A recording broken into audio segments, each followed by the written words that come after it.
Bismillahirrahmanirrahim.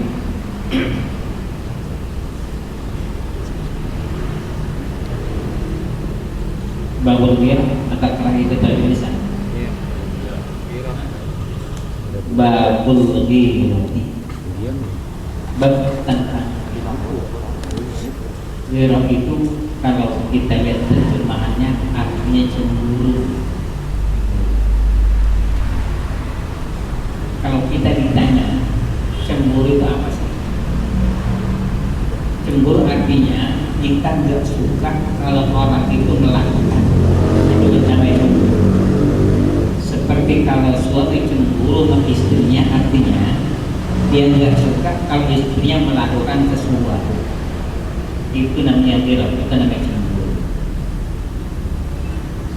An Aisyah radhiyallahu anha anna Rasulullah sallallahu alaihi wasallam qala ya ummat Muhammadin ma ahadun aghyara min Allah an yara abdahu aw amatahu yazni. Ya umat Muhammad, Nabi kita memanggil kita, menyebut kita dengan umat Muhammad. Tidak ada sesuatu yang lebih cemburu dari Allah kalau Allah melihat hambanya laki-laki atau perempuan berbuat zina. Ini saya katakan cemburu. Jadi Allah cemburu. Jadi kalau kita artikan cemburu, jangan kita katakan cemburunya kayak cemburu pasangan. Jadi asal kita tahu arti itu apa. Cemburu artinya orang kalau cemburu dia tidak suka. Kalau orang cemburu dengan istrinya, dia nggak suka melihat istrinya berbuat sesuatu. Ini kata kayak gitu. Tidak ada orang yang cemburu lebih cemburu dari Allah kalau Allah lihat hambanya berbuat zina. Kalau orang suami cemburu kepada istrinya, jangan sampai istrinya berbuat zina. Allah juga sama. Allah sangat tidak suka kalau lihat hambanya berbuat zina. Baik hamba itu yang laki-laki atau perempuan. Dan zina kita tahu banyak tingkatannya. Ada zina mata, ada zina kuping, ada zina tangan. Semua model zina itu Allah katakan, kata Nabi, Allah itu cemburu. Jangan sampai kita melakukan itu. Nah, kalau seorang suami cemburu kepada istrinya, kadang-kadang kita lihat di TV ada orang ini dia bakar dengan cemburu. Allah Subhanahu wa ta'ala cemburu dengan orang yang berbuat zina. Nah, orang aja cemburu dengan istrinya, kadang-kadang istri dibakar, istri dibaca, dihukum. Maka Allah Subhanahu wa ta'ala karena dia cemburu dengan hambanya yang berbuat zina, kita khawatir Allah akan memberikan hukuman yang sadis kepada hambanya yang berbuat zina. Oleh karena itu protek jangan sampai ada di antara kita yang berbuat zina. Oke, kalau zina farji barangkali kita takut dia zina farji. Tapi kan zina mata yang kadang-kadang orang lupa kalau itu perbuatan zina. Zina telinga, zina tangan. Ini yang kadang-kadang orang lupa kalau itu perbuatan zina. Itu Allah cemburu. Allah melarang. Nah, yang saya katakan, saya khawatir kalau Allah cemburu itu Allah akan memberikan hukuman yang sangat dahsyat kepada hambanya yang melakukan yang Allah tak suka. Ya ummat Muhammadin lau ta'lamuna ma a'lamu la dhahiktum qalilan wa la bakaitum katsiran. Hai umat Muhammad, andai kata kalian tahu seperti yang aku tahu kata Nabi, kamu akan tertawa sedikit tapi nangisnya banyak. Kenapa kita masih dengan ketawa, nggak pernah nangis? Karena kita nggak tahu seperti yang Nabi tahu. Artinya Nabi kita tahu bahwa hukuman itu sangat dahsyat, sangat menyakitkan. Kalau andai kata kita tahu, kita nggak akan ketawa-ketawa. Tapi kenapa kita masih ketawa? Dan kita kenapa nangis sedikit? Bukan nangis sedikit bahkan. Nggak pernah nangis karena kita nggak pernah tahu hukuman apa yang Allah berikan kepada orang yang berbuat zina. Tapi Nabi kita Muhammad Sallallahu Alaihi Wasallam tahu. Maka kata Nabi, kalau kamu tahu seperti aku tahu, kamu nggak bakal bisa ketawa. Bagus diidzan al-mar'ati lil masjid. Bab perempuan minta izin untuk sholat di masjid. An Abdullah bin Umar radhiyallahu anhuma an Rasulillah sallallahu alaihi wasallam qala idza ista'dzanat imra'atu ahadikum ila al-masjid fala yamna'ha. Apabila minta izin istri salah seorang kamu untuk ke masjid, jangan dicegah. Kata Nabi, kalau ada perempuan, ada istri minta izin untuk ke masjid, jangan dicegah. Aisyah radhiyallahu taala mengatakan, andai kata Nabi tahu, ini kan bukan izin. Nabi izinkan perempuan boleh ke masjid. Nabi izinkan. Jangan kita cegah kalau istri kita ingin ke masjid. Aisyah, di zaman Aisyah istri mengatakan, kata Aisyah, kalau Nabi Shallallahu Alaihi Wasallam tahu apa yang dilakukan oleh perempuan saat ini, Nabi akan larang perempuan masjid. Itu di zaman Aisyah radhiyallahu taala anha. Masih di awal-awal Islam. Kalau Nabi mengatakan di sini karena kata-kata Abdullah bin Umar, kalau ada orang perempuan minta izin untuk ke masjid, kamu jangan larang. Ini dengan catatan jangan sampai terjadi fitnah. Tapi kalau membawa fitnah, tidak dibenarkan perempuan ke masjid kalau membawa fitnah. Makanya saya katakan tadi, Aisyah mengatakan andai kata Nabi tahu apa yang dilakukan oleh perempuan saat ini, pasti Nabi akan larang. Nah, kalau di zaman Aisyah perempuan udah kayak gitu, apalagi zaman sekarang. Maka saya katakan, andai kata Nabi katakan jangan dilarang kalau aman dari fitnah, ke masjid aja jangan. Ke masjid jangan. Sekarang apakah istri kita larang ke masjid? Kalau istri ente larang ke masjid, ente harus larang istri ke pasar. Jangan, kan kata Aisyah kalau Nabi tahu apa yang dilakukan oleh perempuan saat ini, Nabi akan larang ke masjid. Ya kalau ke masjid kita nggak kasih, pasar juga. Apalagi tadi dikatakan dibolehkan selama tidak membawa fitnah. Nah, ke pasar lebih banyak membawa fitnah dibandingkan dengan ke masjid. Jangan sampai ada orang bininya ke masjid, agak boleh ya? Kata-kata Aisyah, andai kata Nabi tahu apa yang dilakukan perempuan saat ini, Nabi akan larang ke masjid, ya nggak apa-apa. Tapi harus konsisten. Ke masjid jangan, pasar juga jangan. Mesti kayak gitu. Bahkan fitnah di pasar lebih banyak daripada fitnah di masjid.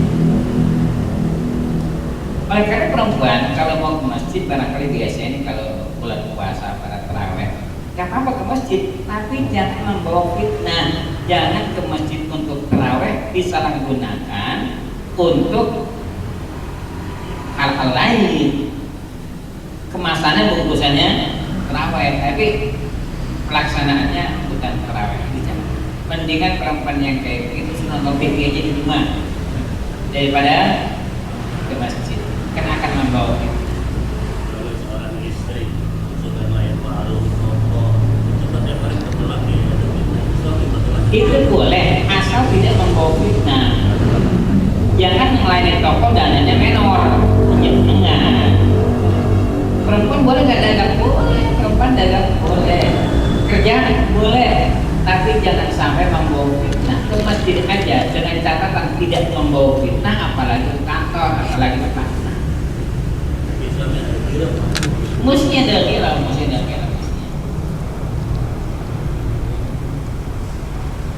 Babu nakil mar'atil li zawjiha. Bab perempuan mensifatkan orang lain kepada suaminya. An Abdullah bin Mas'ud radhiyallahu anhu qala Rasulullah sallallahu alaihi wasallam la tubashirul mar'atul mar'ata fatan'ataha li zawjiha ka'annahu yanzuru ilaiha. Jangan mubasyarah perempuan dengan perempuan. Arti mubasyarah, jangan perempuan melihat aurat perempuan. Itu mubasyarah. Baik mubasyarah itu perselingkuhan kulit, biasanya mubasyarah perselingkuhan kulit atau melihat. Ini Ini menandakan bahwasanya aurat perempuan itu pun tidak boleh dilihat oleh perempuan secara keseluruhan. Yang boleh di luar bebas surah. Maka Allah mengatakan surah Nur, wanita itu perempuan itu tidak boleh bebas surah, itu tidak boleh. Maka dia sifatkan perempuan itu kepada suaminya seperti suaminya melihat kepada perempuan tadi. Jadi kalau ada perempuan nih, dilihat perempuan cakep gitu ya, molek segala macam, lalu dia sebutkan sifat perempuan itu kepada suaminya dengan sifat yang sangat rinci. Dibilangin hidungnya begini, mulutnya begini, pahanya begini. Itu seakan-akan si laki-laki, si suami melihat perempuan itu karena sifat yang dijelaskan secara rinci sampai dengan melihat. Itu juga jangan. Jadi perempuan jangan mensifatkan perempuan lain kepada suaminya. Karena kalau disifatkan perempuan lain kepada suaminya sama seakan-akan si suami itu melihat perempuan. Karena sifat itu sama dengan melihat. Oleh karenanya kalau kita baca fikih ada yang namanya bai'us salam. Arti bai'us salam kan yang namanya jual beli mesti barangnya kelihatan, itu mestinya. Kalau barang nggak kelihatan nggak boleh kita jual beli. Dibolehkan bai'us salam artinya barang itu nggak kelihatan tapi disifatkan dengan sifat yang jelas. Sifat yang jelas ini sama dengan melihat. Sehingga bai'us salam dibolehkan karena ya mungkin ada hal-hal lain ada darurat. Sehingga sekalipun dia nggak lihat barang itu karena sifatnya begitu rinci seakan-akan seperti dia. Sama seperti sekarang nih jual beli online. Kan anak muda cerita suka ngerti kayak punya sih karena jual beli online. Ini jual beli online boleh enggak? Bukankah jual beli itu syaratnya barangnya harus kita lihat? Kalau kita nggak lihat nggak boleh dilakukan transaksi jual beli itu barang kita nggak lihat. Kan orang kayak beli kucing di dalam karung itu nggak boleh. Sedangkan online kan barang kita nggak lihat. Itu kalau kira-kira sifat yang ditampilkan di dalam apa? Media itu sifat itu begitu rinci sama seperti kelihatan gitu. Karena ini begitu perempuan itu mensifatkan perempuan lain kepada suaminya dilarang karena sifat yang begitu rinci. Kenapa dilarang? Seakan-akan kayak dia lihat di depan matanya ada perempuan yang disifatkan oleh istri. Jadi sifat itu sama dengan melihat.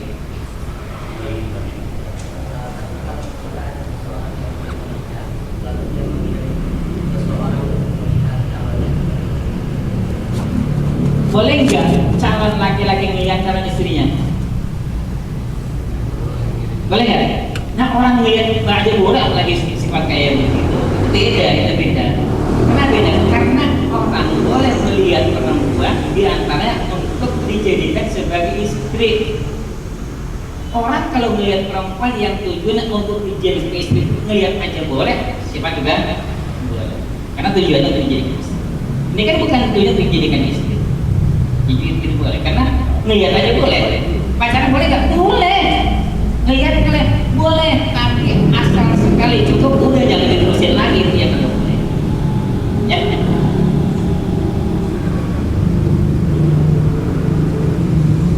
Bagus.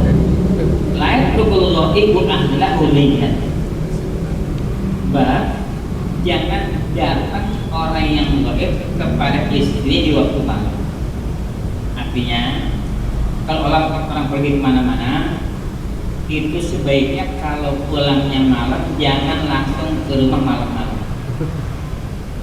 Ngapain? Ya tinggalin di musola kayak apa kayak gitu ya. Oleh-olehnya ya nggak apa-apa, sampai di musola. Jangan langsung ke rumah kalau malam-malam. Kenapa? Dikhawatirkan dia menuduh istrinya berbuat sesuatu yang istrinya nggak lakukan karena malu. Pernah dulu ada orang katanya dia pulang ke rumah malam, istrinya lagi dibiakin sama orang lain. Dia pikir laki-laki, ternyata perempuan, main bacok aja. Kenapa dia nggak tahu kalau itu perempuan? Ini akibat tadi pulang ke rumah malam-malam. Oleh karenanya kalau pergi jauh dan pulang malam jangan masuk ke rumah malam-malam. Andai kata mau masuk ke rumah, mau pulang ke rumah malam-malam, bilangin dulu kalau dia pulangnya malam. Supaya kedua, jangan sampai kalau dia pulang ke rumah, orang kalau pergi lama kan kadang-kadang kangen sama bininya dong. Ya kangen. Bininya orang yang baik, kalau gak ada suami ngapain dia dandan? Suami kagak ada. Begitu suaminya pulang, bininya dalam keadaan kusut, bau dapur, sedangkan suaminya kangen, pengen sesuatu.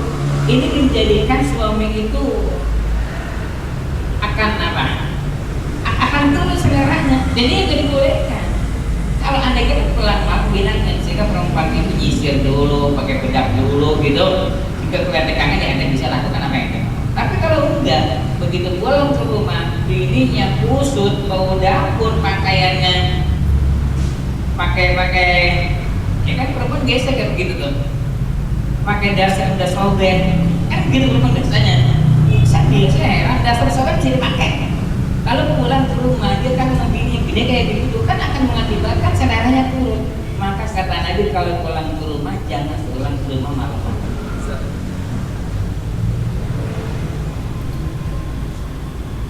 An Jabir bin Abdullah radhiyallahu anha anna Rasulullah sallallahu alaihi wasallam qala idza dakhalta lailan fala tadkhul ala ahlika hatta tastahiddal maghibatu wa tamtashidu syaitan. Apabila kamu datang di waktu malam, maka jangan masuk ke rumah di waktu malam sehingga tastahid. Tastahid artinya mencukur. Al-maghibah perempuan yang di rumah yang gaib, dan menyisir asyaitah perempuan yang melakukan kusur. Jadi kalau kita datangnya malam, ini kan jangan-jangan rambutnya kusut, pakaiannya kumel, masih bau dapur, sehingga suami yang datang dari mana-mana menggumung, wanita gue ngacak nih, baru sebulan gak ketemu gini nih. Ternyata gini kayak begitu gak menarik. Ini kan akan menjadi masalah. Akan menjadi masalah pasangan suami istri. Maka kata Nabi kalau ente pulang, maka biarkan istri ente itu mandi dulu, nyisir dulu, sehingga ente pulang. Ya, lihat istrinya dalam keadaan yang menyenangkan. Itu kan yang dijadikan sebagai apa tuh syarat wanita yang salihah. Qala Jabir qala Rasulullah sallallahu alaihi wasallam fa'alaika bil kaisi. Maka ente lakukan al-kaisil kais berarti dari itu artinya sholatul walad, artinya silakan hubungan dengan istri agar mendapatkan anak yang baik. Al-kais artinya yang baik, hubungan dengan istri agar mendapatkan anak yang baik. Wa anhu aidan qala Rasulullah sallallahu alaihi wasallam idza aqala ahadukumul ghaibah fala yataqanna ahlahu laylan. Kalau lama kamu gaib, lama nggak ada di rumah, maka jangan pulang ke rumah di waktu malam. Ini dikatakan jangan pulang ke rumah di waktu malam kalau gaibnya lama. Tapi kalau pergi pagi pulang malam itu apa-apa. Ini yang nggak dibolehkan kalau gaibnya lama. Lama nggak ketemu seminggu, sebulan nggak ketemu, pulang jangan malam-malam. Babu kafiril yatim, babu orang yang merawat anak yatim. An Sa'id as-Sa'idi qala Nabi sallallahu alaihi wasallam ana wa kafirul yatim fil jannati hakala. Kata Nabi, aku beserta orang yang merawat anak yatim di surga kayak begini. Bagaimana kayak begininya? Wa asyara bis-sababati wal wusta wa farraja bainahuma syai'an. Nabi isyaratkan dengan telunjuk dan jari tengah, dan Nabi renggangin sedikit. Jadi artinya kayak begini. Apa maksudnya? Bahwasanya Nabi dengan orang yang merawat anak yatim di surga sangat berdekat. Sama? Oh enggak sama. Karena Nabi tempatnya beda. Maka ada kata-kata wa farraja bainahuma syai'an, sama sehingga tapi mendekati Nabi kita Muhammad sallallahu alaihi wasallam orang-orang yang ngerawatin anaknya. Maka saya suka bilang, jangan sampai kalau lebaran itu terdengar ke kuping kita ada anak yatim yang nangis gara-gara nggak beli pakaian, dan kita akan tanggung jawab di hadapan Allah. Kenapa kita nggak periksa anak yatim itu? Lebaran udah ada belumnya untuk belum? Dan jangan sampai ada anak yatim awal tahun pelajaran nangis gara-gara nggak bisa. Kita tanggung jawab di hadapan Allah Subhanahu wa Ta'ala.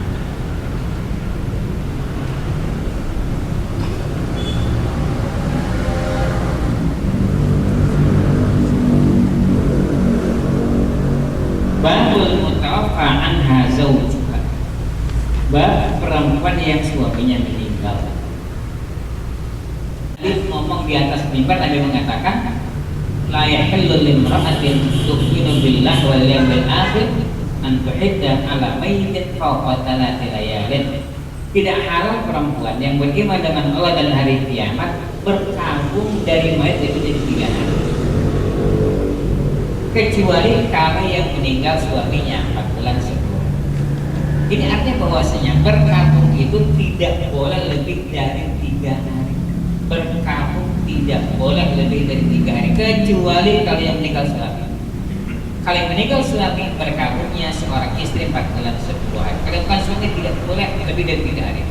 Makanya Zainab binti Jahsy ini setelah 3 hari dari saudara meninggal dia pakai minyak wangi. Kenapa? Jangan sampai terkesan dia itu berkabung lebih dari 3 hari. Bukan dia bilang mali minat min hajatin. Sebenarnya saya nggak perlu minyak wangi sebenarnya. Pada dasarnya saya nggak perlu pakai minyak wangi orang mau rumah. Kenapa pakai minyak wangi? Jangan sampai orang beranggapan saya berkabung lebih dari 3 hari, sedangkan yang meninggal adalah saudara saya. Jadi kalau begitu berkabung tidak ada lebih dari 3 hari. Berkabung hanya 3 hari. Sekalipun yang meninggal aja, yang meninggal presiden, andai kata berkabung hanya 3 hari saja. Kalau ada bendera setengah tiang karena berkabung atas wafatnya seorang presiden, itu harusnya 3 hari, jangan lebih dari 3 hari. Berkabung itu lebih dari 3 hari dibolehkan kalau yang meninggal itu suami.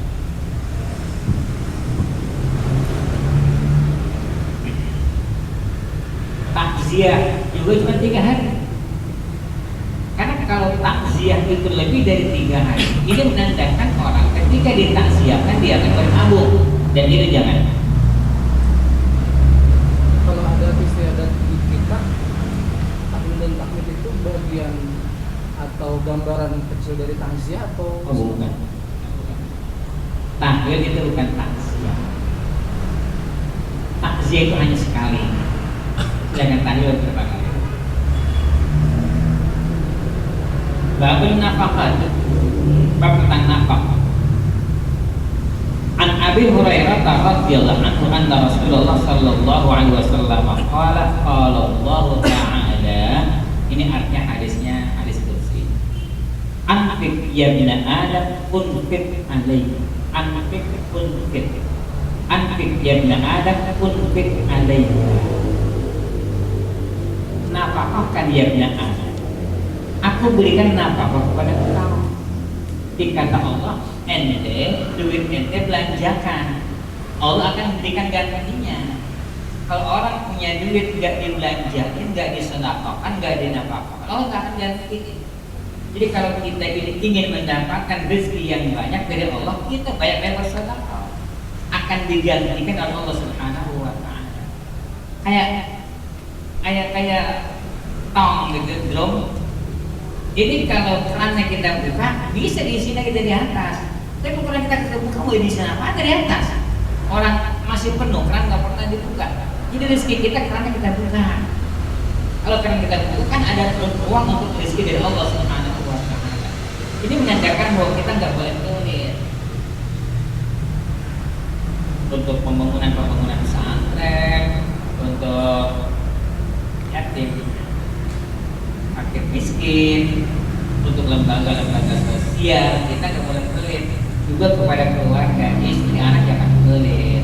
Kalau kita pelit, maka Allah gak bakal kasih rezeki lagi. Anfik yunfak, kata Allah anfik unfik, nafkahkan, pelit ente aku akan berikan gantinya, kata Allah Subhanahu wa Ta'ala. Kalau enggak ya bagaimana ada ruang untuk nafkah, untuk rezeki dari Allah Subhanahu wa Ta'ala.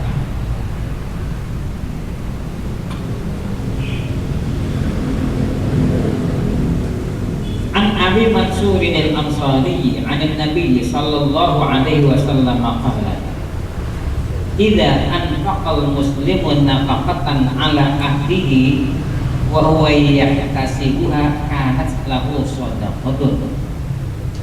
Apabila memberikan nafkah seorang muslim nafkah kepada istrinya, kepada keluarganya dan anaknya, dan dia mengharapkan keridhaan Allah, itu bentuknya menjadi sedekah. Uang yang kita berikan kepada istri, kepada anak itu mendapatkan nilai sedekah. Jadi begitu, kita tidak boleh irit kepada istri dalam memberikan uang belanja. Jadi istri ini jangan irit, karena apa yang kita berikan itu ada nilainya, ada pahala. Jangan irit. Bahkan kata Nabi, hatta ma ta'ala fi ra'atika.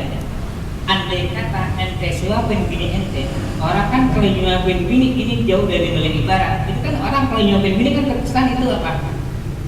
Kemesraan pasangan suami istri. Tapi hatta ente bini ente suapin itu mesti mendapatkan nilai pahala. Hatta ma ta'ala fi ra'atika. Sekalipun kelihatan itu bentuk kemesraan pasangan suami istri, tapi karena itu sebuah nafkah, maka nafkah itu akan berpahala. Walaupun asalnya emang dari suami itu mah, yang suapan tadi. Iya, biasanya aneh. Itu kan kalau orang kayak begitu kan bentuknya bentuk kemesraan pasangan suami istri kan. Tapi karena itu nafkah dari suami yang diberikan kepada istri itu ada nilai pahala. Hatta ma ta'ala fi imra'at. Ya, jadi dan ini saya pikir jangan sering-sering ente ajarin kalau ente ngajar ibu-ibu. Dia akan protes sama suaminya. Tapi karena ini ibu-ibu nggak ada yang dengar, nggak ada yang hadir, apa yang kita sampaikan nggak dengar, jadi nggak akan ada paham.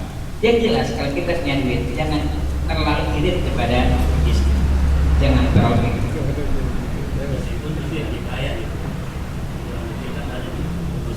Sekalipun istrinya kaya, istri berhak mendapatkan nafkah dari suaminya.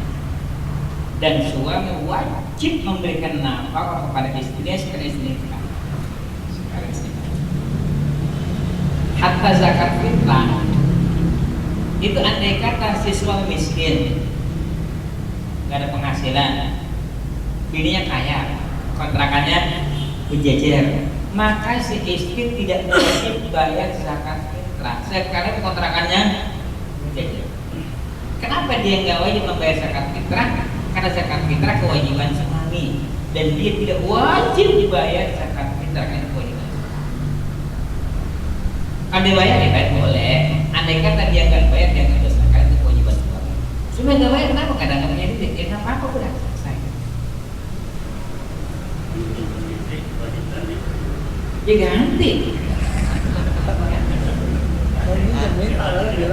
Ganti, tapi minjem.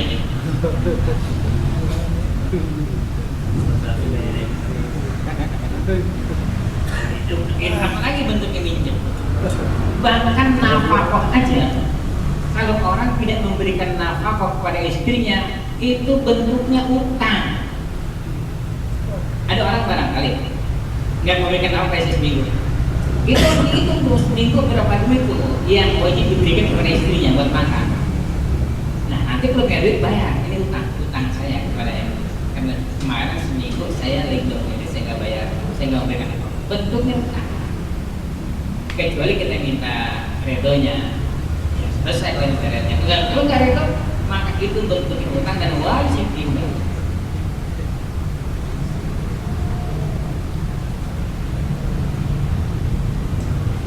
An Abi Hurairah radhiyallahu anhu qala qala Nabi sallallahu alaihi wasallam as-sa'i 'alal armalati wal miskini kal mujahidi fi sabilillah ta'ala awil qa'imil laila was sa'imin nahar.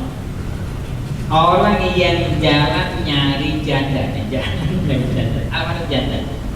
Orang yang kerjaannya jalan nyari janda itu sama seperti orang yang jihad fi sabilillah. Jalan ini janda apa ya? As-sa'in 'alal armalah wal miskin, itu orang miskin. Ini yang dimaksud dengan janda adalah janda-janda tua. Tidak ada orang yang membiayai hidup dia. Dan kita cari di mana ada janda-janda tua untuk kita berikan nafkah. Bukan nyari janda buat. Ini nyari janda artinya nyari janda-janda tua yang rumahnya udah reot, udah miring gitu ya. Lalu kita coba untuk betulin buat makan yang nggak ada, kita kasih nafkah. Orang miskin, kita cari di mana orang miskin itu sama seperti orang yang jihad fisabilillah pahalanya, atau orang yang malamnya tahajud siangnya puasa. Makanya orang miskin harus kita cari. Ada seorang yang nangis ketika orang miskin datang minta-minta assalamualaikum, minta-minta, dia nangis. Kenapa dia nangis? Mestinya ibu saya yang datang mencari rumah ibu, jangan ibu yang keliling minta sedekah.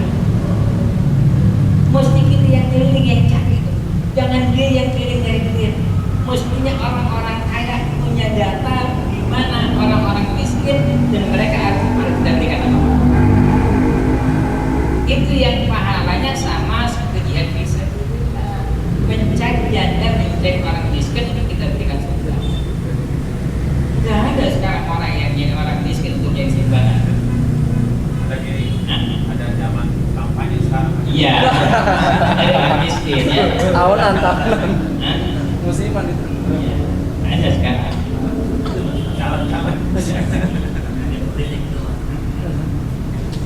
Jadi mesti kita yang cari, Jangan sampai. Apalagi ada orang-orang miskin kita jika gampang di kota banget. Dia keliling capek banget dia jalan. Masih duit sini boyo.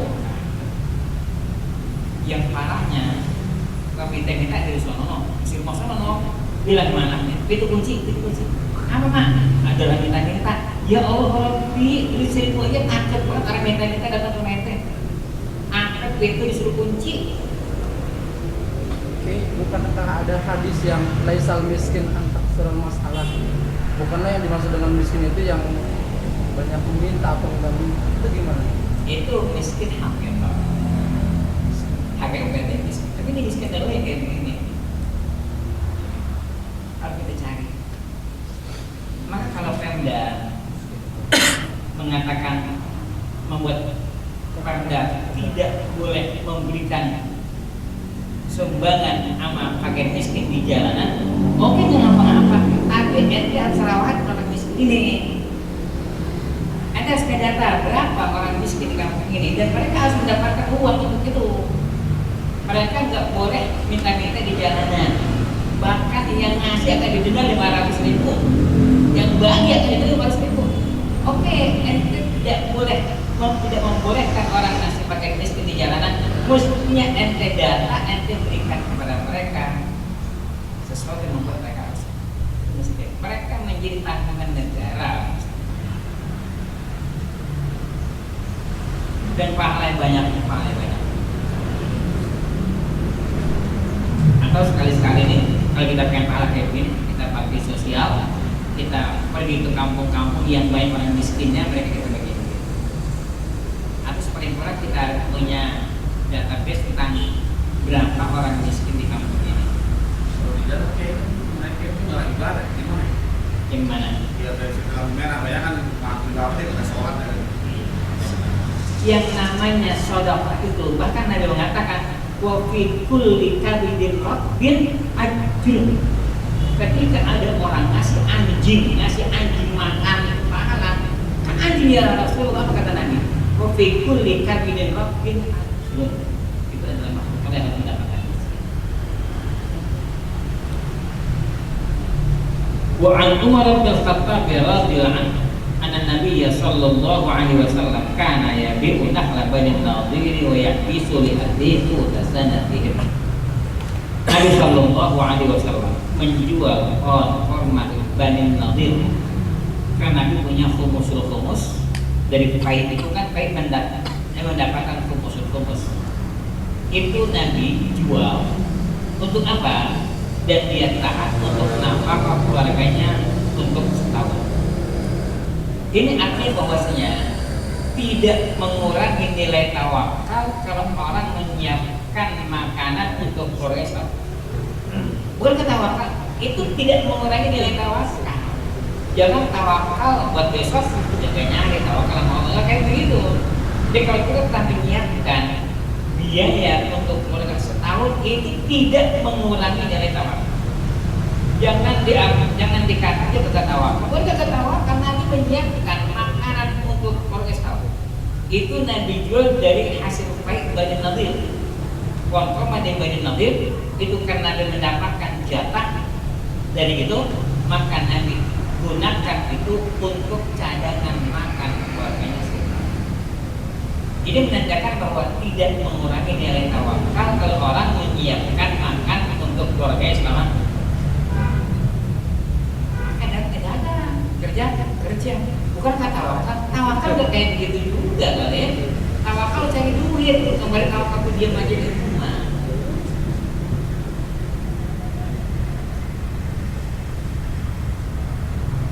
An Abi Hurairah radhiyallahu anhu anna Rasulullah sallallahu alaihi wasallam qala khairus shadaqati ma kana an zuhudil ghina wabda biman ta'mulu. Sebaik-baik sedekah yang keluar dari orang yang punya kecil.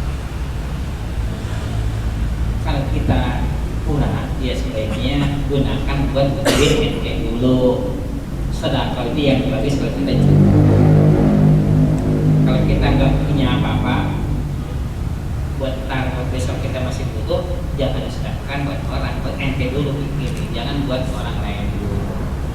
Karena kita memang diperintahkan untuk ngurusin diri kita dulu baru orang lain.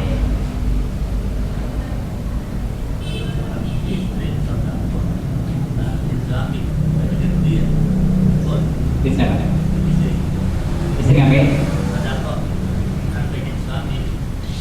Boleh nggak seorang perempuan bersedekah tanpa izin suaminya? Boleh. Pernah dulu Maimunah istri Nabi, dia sedekah dengan cara memerdekakan budaknya tanpa izin Nabi. Begitu Nabi pulang, Nabi tanya, kata Maimunah, aku telah merdekakan budak. Apa kata Nabi?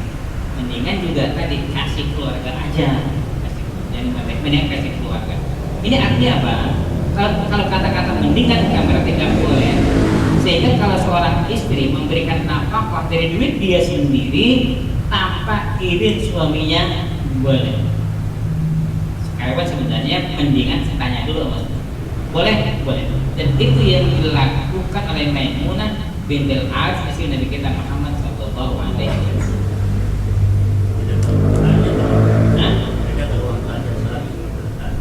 Uang belanja juga boleh asal tidak mengganggu keadaan keuangan.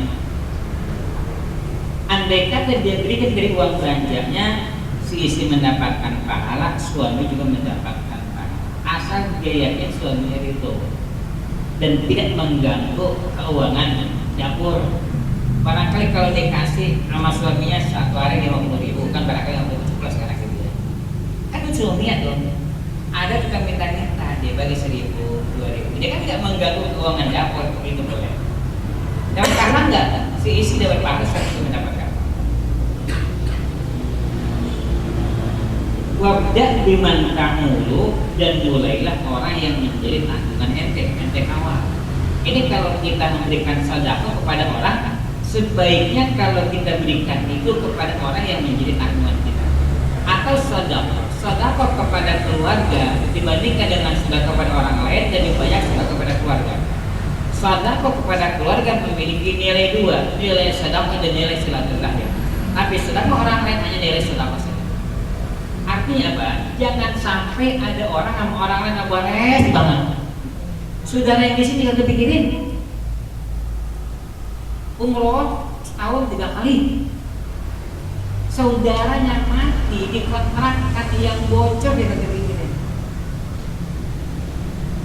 Dan kata Nabi wabda biman ta'ulu, kalau ente mau sedekah yang menjadi tanggung jawab ente, orang yang paling dekat itu yang paling berhak mendapatkan sedekah dari ente. Jadi kalau encang kita miskin, dia dulu kita bagi, baru orang lain. Bukan berarti bagi orang lain tidak ada pahalanya, bukan. Kalau kita berikan kepada keluarga memiliki 2 nilai, nilai sedekah dan nilai silaturahmi. Wabda biman ta'ulu.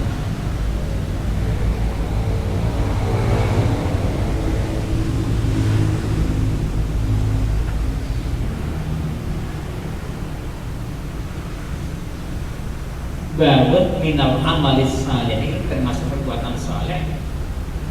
An Abi Musa al-Ash'ari radhiyallahu anhu 'an Nabi sallallahu alaihi wasallam qala at'imul jaa'i'an, kasih makan orang-orang yang lapar. Bahkan Nabi mengatakan tidak akan diterima sholat orang sekian puluh hari kalau dia kenyang tetangganya lapar. Maka jangan sampai ada tetangga lapar dan kita hidup kenyang. Oleh karenanya yang enak hidup di tempat orang kaya sehingga nggak pernah kayak gini nih. Karena saya nggak ada yang lapar. Hidup di kalangan orang miskin kayak gitu, jangan sampai ente kenyang tetangga ente lapar. Itu sholat ente sekian puluh hari nggak diterima oleh Allah Subhanahu Wa Taala. Abimul ja'in, kasih makan orang-orang yang lapar, orang-orang yang. Begini saya katakan bahwa saya sudah database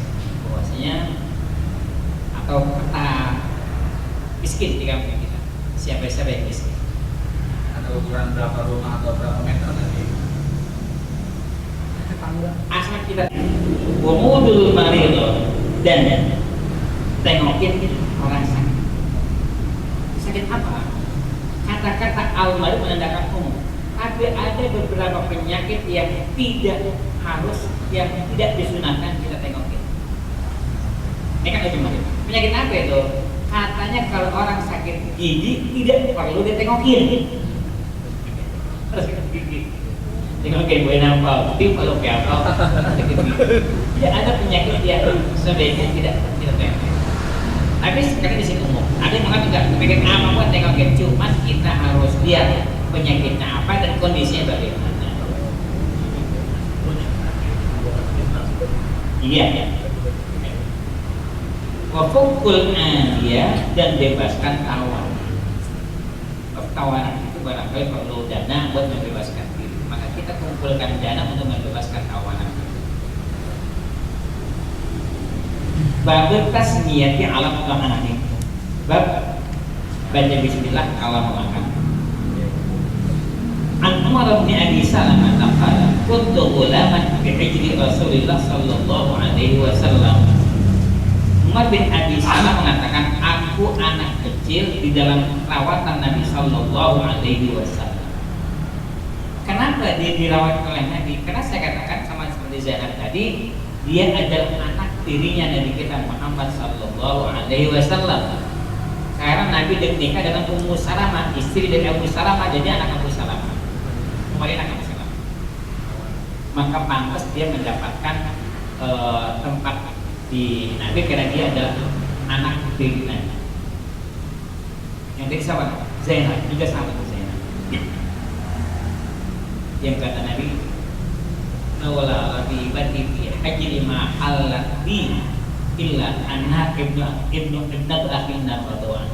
Kan Ummu Salamah ingin menikahkan anaknya dengan Nabi. Itu tidak boleh, itu anak tiri. Umar juga sama. Wa kanat yadi tafishu fis sahbati, dan tanganku itu ngayang di piring. Jika dia anak kecil, makan kan di nampan, enggak pakai nampan. Kalau makan di nampan, karena dia anak kecil, tangannya nyogol ke sono, pas jauh gitu, seakan belakang jangan melihat. Faqala li Rasulullah sallallahu alaihi wasallam, ya gulam sambillah. Bocah, entong kata gitu. Sambillah kalau makan baca bismillah. Wakul biyaminika dan makan pakai tangan kanan. Wakul mimma yalika makan makanan dengan ente jangan tangannya belum kesono-sono. Ini artinya kalau kita makanlah makanan yang dekat kita. Jangan tangan kita ngayap kemana-mana. Kalau makanannya sama, kalau beda ya boleh. Jangan sambal. Jangan mentang-mentang depan ente sambal kan sambal aja yang jangan. Itu dikatakan makan yang dekat ente kalau makanannya sama. Kalau makanan sama jangan tangan ente ngayap kemana-mana. Kalau beda boleh. Dinampak. Iya makan dinampak. Ayah itu tahu beneran. Boleh kita ambil karena makanannya beda. Yang nggak boleh betul. Ya ini yang nggak boleh karena makanannya sama. Berikan yang sebelah sono.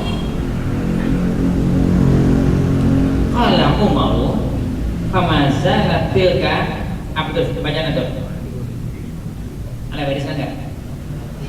Ada barisan nggak? Ada barisan nggak? Apa jenis? Pemazalah tilka tiamat di waktu apa tiamat? Apa? Binanya apa tiamat? Binanya apa nih? Binanya ada fi'lah, ada fa'lah. Kalau ada sekarang fi'lah itu apa? Ya, kalau fa'lah marah, maka ba'nya ti'mati inilah cara makan aku setelah itu. Jadi ti'ma itu binanya bina hayat. Wa fa'latun limarratin kajalsah wa fi'latun jahiatin kajilsah. Maka saya bilang bacanya apa supaya kita agak ngeh ke depan. Begitu baca aja kan kagak ngeh. Jadi ti'ma itu binanya hayat. Itulah cara makan aku setelah itu. Apa cara makannya? Baca bismillah, makan pakai tangan kanan dan tangannya menghayap kemana-mana. Itu kata Umar, bukan Umar bin Khattab nih, Umar bin Abi Salamah. Itu ada gaya makan saya sih. Ini menandakan bahwasanya mengajarkan adab itu penting, sekalipun sama anak kecil, biar anak itu terbiasa ketika dia dewasa. Ini kan Umar bin Abi Salamah ketika dia masih kecil pun tubulan, maka oleh Nabi diajarin kalau makan baca bismillah, pakai tangan kanan, jangan tangan kemana-mana. Jadi memberikan adab itu harus. Dan sekalipun anak kecil, karena kalau kita ajarkan ketika dia masih kecil, insya Allah akan terbiasa ketika dia dewasa.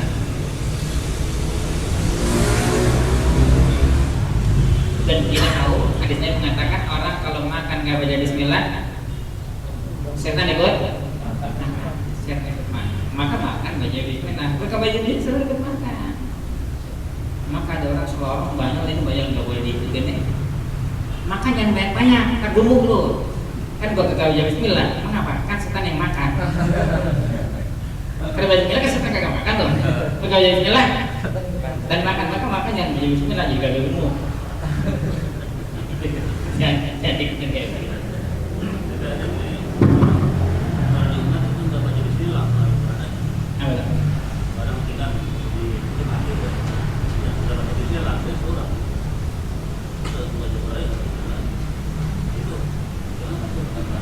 Bismillah langsung suruh apa Fatihah? Dia nggak apa-apa. Karena di dalam surah itu kalau di tengah tempatnya nggak ada baca bismillahnya. Jadi ketika ada perintah samillah, bismillahirrahmanirrahim atau bismillah. Akalnya bismillah, akalnya bismillahirrahmanirrahim. Seperti orang bismillah. Oke, apa itu bismillah? Dengan nama Allah. Takdirnya aku minta pertolongan dengan nama Allah karena aku akan makan. Pertanyaannya, minta pertolongan dengan Allah dengan nama. Kan kalau kita baca nahu, kita baca bismillah, takbirnya kalau kita ada bismillah kita makan bismillah kita makan bismillah asyhadu. Minta pertolongan dengan Allah, dengan nama Allah. Allah bukan dengan nama, bukan dengan nama kan? Kenapa kita minta di sini dengan kata-kata dengan nama Allah? Minta pertolongan dengan nama. Nama itu kan berbuat apa-apa. Kecuali Allahnya yang bisa melakukan segala macam. Kenapa kita minta pertolongan dengan nama, bukan dengan Allah? Kenapa kita tanya bismillah bukan billahi? Kita minta pertolongan dengan Allah, bukan minta pertolongan dengan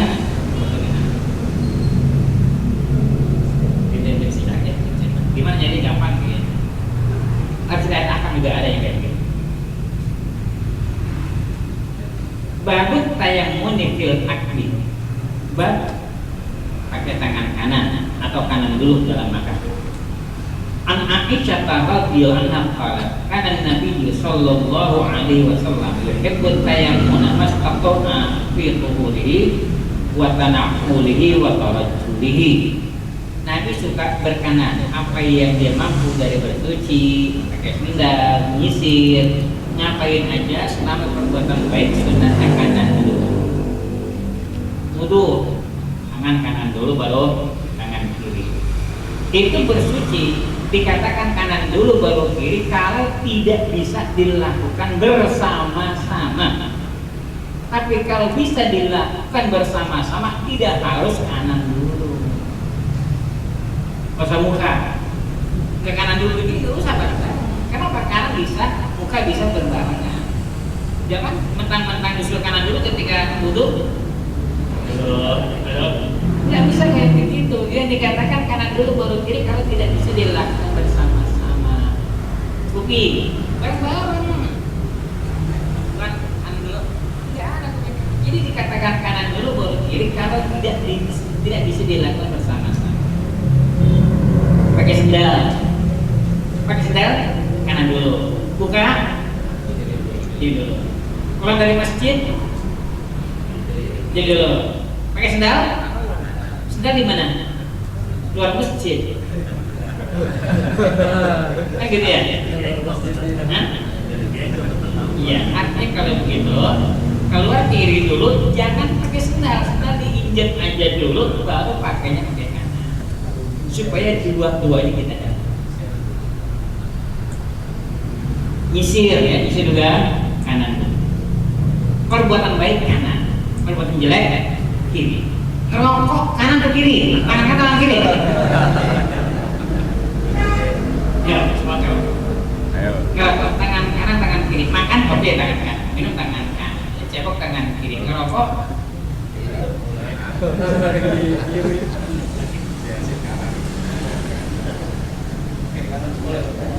Jangan kita bicarakan tangan kanan dan tangan kiri karena ngerokok itu kagak boleh. Yang kagak boleh jangan kita bicarakan kanan dan kiri.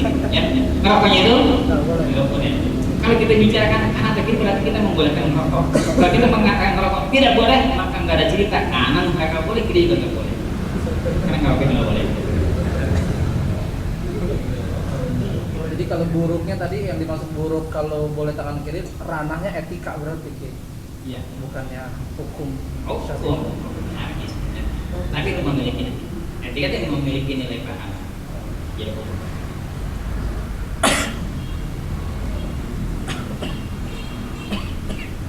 Babul barokah fil ta'am. Bab barokah di dalam makanan. An Abi Hurairah radhiyallahu anhu annahu qala Rasulullah sallallahu alaihi wasallam ta'amul itsnaini kafir salatata wa ta'amut salatati. Terus aja deh. Ada yang sampaikan silakan. Oke. Makna hadis hasan di sisi Imam Tirmizi apakah sama dengan hasan yang dipahami oleh dalam masalah hadis yang pernah belajar itu? Itu yang pertama. Yang kedua, adakah sigot tentang menyatakan hadis qudsi selain qala Allah Ta'ala seperti alama yarwi anillahi ta'ala gitu dan hadis hasan sebenarnya kalau kita baca mustalah ada perbedaan definisi antara hasan yang didefinisikan oleh Tirmidzi dengan hasan yang didefinisikan oleh Al-Khattabi. Itu sebenarnya definisinya beda. Karena perbedaan definisi itu mengatakan bahwasanya hasan yang didefinisikan oleh Tirmidzi itu adalah hasan li ghairi. Khattabi definisinya jamak dan tidak menakis. Oleh karenanya kalau kita orang tanya apa sih hadis hasan, itu kalau Tirmidzi itu hadis hasan yang didefinisikan oleh Tirmidzi adalah hasan li ghairi. Hasan li ghairi adalah hadis dhaif yang diperkuat dengan sanad lain yang naik menjadi hasan. Sehingga ulama mengatakan bahwa karena sangat susahnya mendefinisikan hadis hasan, maka mereka hanya menyebutkan syarat hadis hasan, yaitu bedanya dengan hadis sahih adalah hanya didapat saja. Kalau hadis sahih dhabtut tam, hadis hasan hanya mutlaqut dapat. Dan sekarang sih udah jadi istilah kayak begini sama aja. Tapi kalau kita katakan Tirmidzi mengatakan hasan, itu biasanya hasan. Hadis kursi itu tanda yang paling gampang adalah andai kata tidak ada lafaz tahammul dari rawi, nggak ada kata qala Allah Subhanahu wa taala ataupun yarwi an rabbi tabaraka wa taala, itu tanda hadis kursi. Tapi kalau hadis kursi adalah kalau di dalam matan hadis itu ada dhamir ana yang kembali kepada Allah. Seperti hadis kayak begini, saya mengatakan ana inda sanni abdi bi. Siapa ananya? Aneh adalah Allah. Kalau aneh Allah adalah hadis.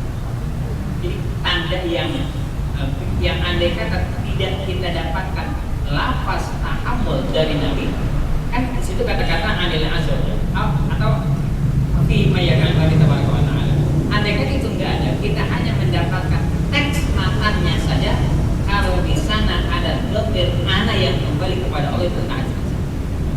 Andai kata kita nggak tahu ada hadis anak inda zanni abdi bi atau inni haramtu zulma ala nafsi wa ja'altu bainakum muharraman fala tazalamu. Inni haramtu zulma ala nafsi, karena intinya dhamir ananya kembali kepada Allah, hadis tersebut. Sekalipun tidak ada kata-kata dhamir. Kata gitu.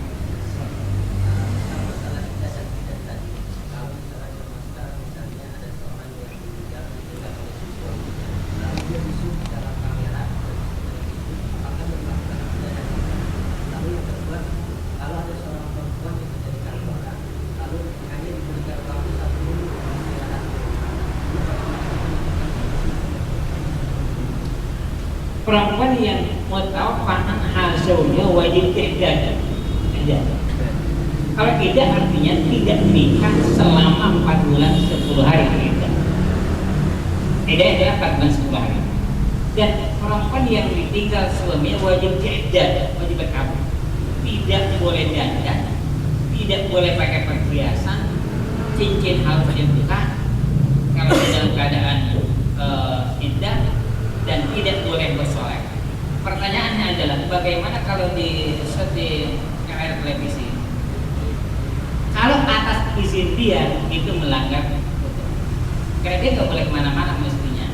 Mulazamatul bait harus tetap ada di dalam rumah, tidak boleh ke pasar. Kecuali bahkan andai kata buang sampah keluar juga jangan. Kecuali tidak ada, kecuali dalam keadaan darurat, bukan hajat. Bedakan hajat dengan darurat. Hajat tidak boleh keluar, darurat itu boleh. Apa hajat? Umpamanya anaknya sakit, boleh nggak dia nengokin anaknya di rumah sakit?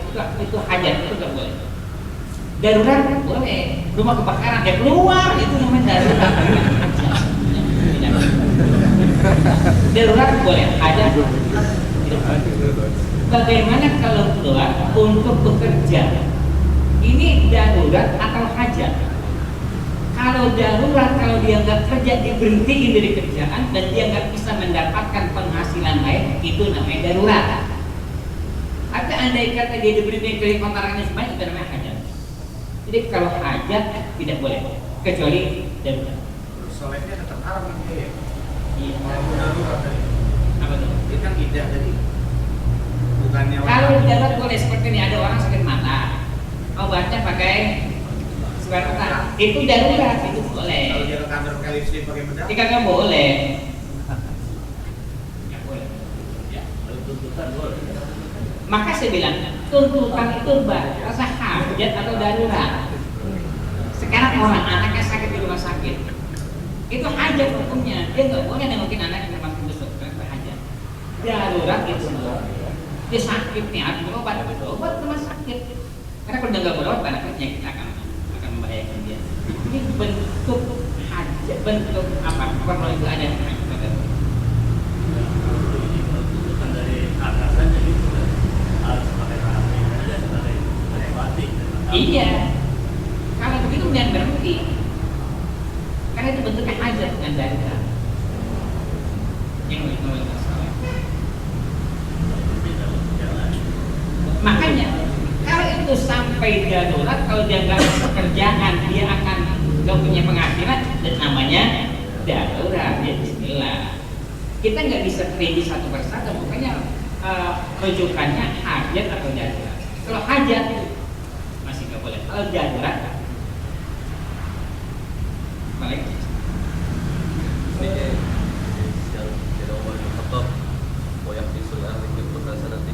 kaitannya kalau dengan asuransi, kira-kira apa? asuransi Asuransi. iya gimana? Iya. Kalau saya tidak suka asuransi, banyak tawaran asuransi, saya tidak suka asuransi karena itu spekulasi. Saya tidak suka asuransi. Banyak tawaran asuransi jiwa, asuransi anak sekolah segala macam. Walaupun ilmunya Kecuali dalam keadaan darurat, umpamanya ini kita kalau kemana-mana ada asuransi, itu badan kita ada asuransi, ini pesawat beli tiket ada asuransinya tuh. Itu kalau kita nggak ikutin televisi ya, itu namanya dalam keadaan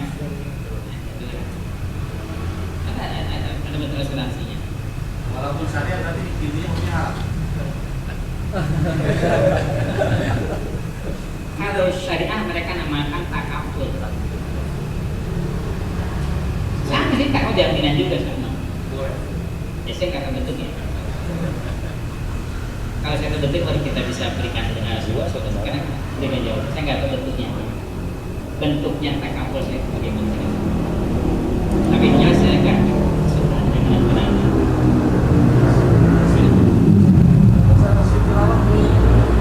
sujud tilawah kan ada sujud tilawah di qasad, ada sujud tilawah nanti yang nggak qasad gitu. Nanti kalau sujud tilawah qasad ada sholat yang sholat sujud tilawah. Kenapa tuh? Ada orang sujud tilawah qasad gitu. Jangan sholat sambil nambahin hukum, jangan. Ibadah ikram. Iya. Tapi batal. Bukan batal, asal jangan tujuannya untuk sosial.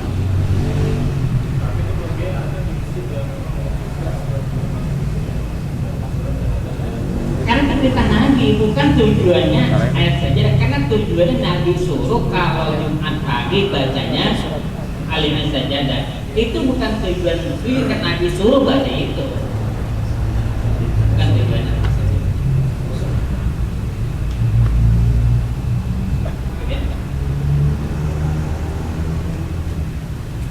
Bismillahirrahmanirrahim. Alhamdulillahirabbil alamin. Allahumma shalli wa sallim wa barik ala sayyidina Muhammadin wa ala ali sayyidina Muhammad. Allahumma jam'ana hadza jam'an marhuma wa tafarraqna min ba'dihi tafarraqan mubarakan maqsuma. La tanafina wa la ma'ana syaqiyan wa la maqrudan wa la mahruma. Rabbana ighfir lana wa li walidayna warhamhuma kama rabbayana shighara. Rabbana atina fid dunya hasanah wa fil akhirati hasanah wa qina adzabannar. Sallallahu ala sayyidina Muhammad subhana rabbika rabbil izzati amma yasifun wa salamun alal mursalin walhamdulillahi rabbil alamin. Assalamualaikum warahmatullahi wabarakatuh.